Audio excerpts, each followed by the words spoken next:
오늘의 큐티 말씀은 마태복음 20장 1절부터 16절입니다. 제목, 은혜를 베푸는 포도원 주인. 먼저 앞뒤 문맥을 살펴보겠습니다. 마태복음은 시간대별로 기록이 아닌 주제별 또는 사건별로 기록되어 있습니다. 마태복음 19장 후반부에 또 다른 스토리가 나오는데 바로 부자 청년, 누가복음에서는 관리라고 나옵니다. 율법에서 제시한 모든 계명을 지켰지만 부족한 것이 있었습니다. 재산이 많았던 것인데 예수님께서 완전해지길 원한다면 모든 재물을 다 팔아서 가난한 사람들에게 나눠주라고 합니다.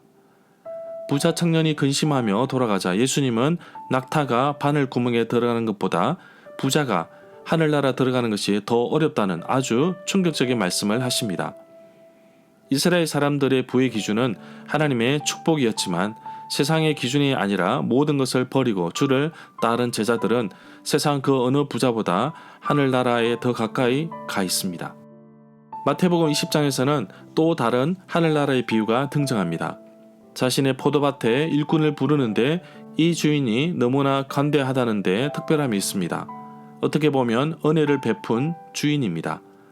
이미 마태복음 19장 30절에서 하늘나라는 처음이 나중될 수 있고 나중이 처음 될 수 있다는 실제적인 이야기를 비유로 설명하십니다.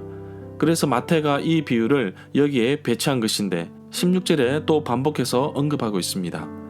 일꾼들은 불려온 시간에 따라 각자 일한 양은 다르지만 주인은 동일하게 임금을 지불합니다. 이 이야기의 핵심은 일을 가장 적게 한 자에게도 은혜를 베푼 것에 있습니다.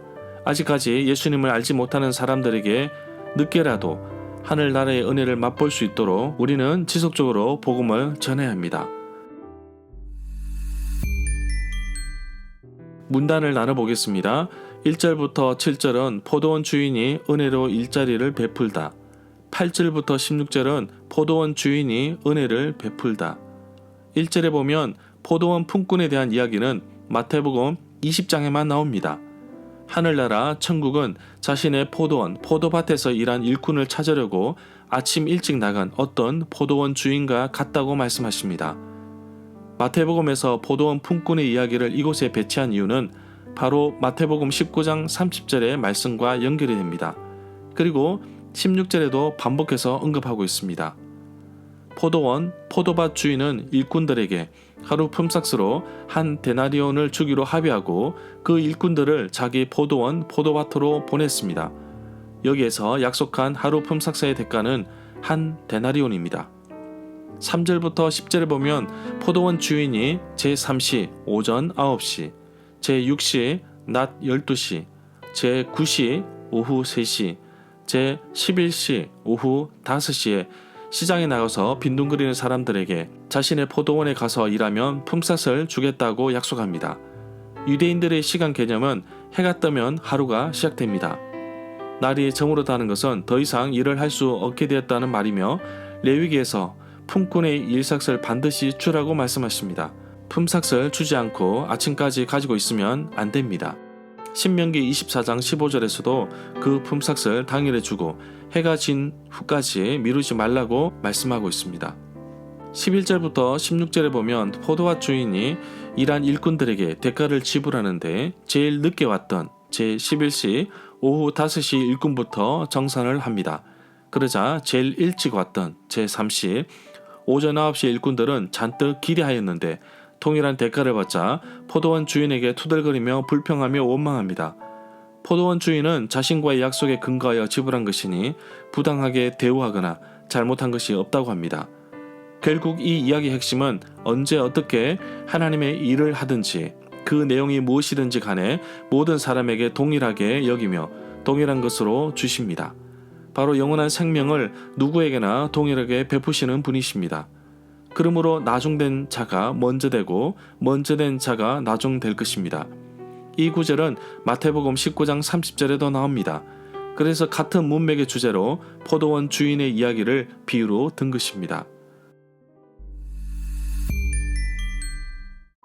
절마다 상세한 설명과 구절에서 그리고 핵심 내용과 중심 줄거리는 네이버 블로그에 올려져 있습니다.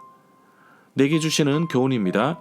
구원 자체가 값없이 주신 선물인데 그렇기 때문에 불평할 필요가 없습니다. 혹시 신앙생활을 오래전부터 하신 분은 늦게 예수님을 믿고 변화된 사람을 부러워할 필요가 없습니다. 하나님 앞에서는 누구나 동일하며 하나님은 각자의 부르심에 합당한 일을 맡기십니다. 그래서 내가 할 일은 주신 은혜에 감사하며 계신 청지기의 직분을 잘 감당하는 것입니다. 또한 늦게 예수님을 믿으신 분들을 위해 우리는 끊임없이 기도하고 도전해야 합니다.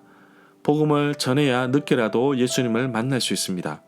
저는 2003년부터 2023년 현재까지 지난 20년 동안 매번 상반기 하반기를 나누어서 두세 개의 전도 훈련을 담당하고 있습니다. 지역과 상관없이 복음을 꾸준히 전하고 있습니다. 아직까지 예수님을 알지 못한 분들이 늦게라도 예수님을 영접하고 하나님의 크신 은혜를 경험할 수 있도록 기도해 주십시오. 지속적으로 복음이 편만하게 전해질 수 있도록 기도를 부탁드립니다.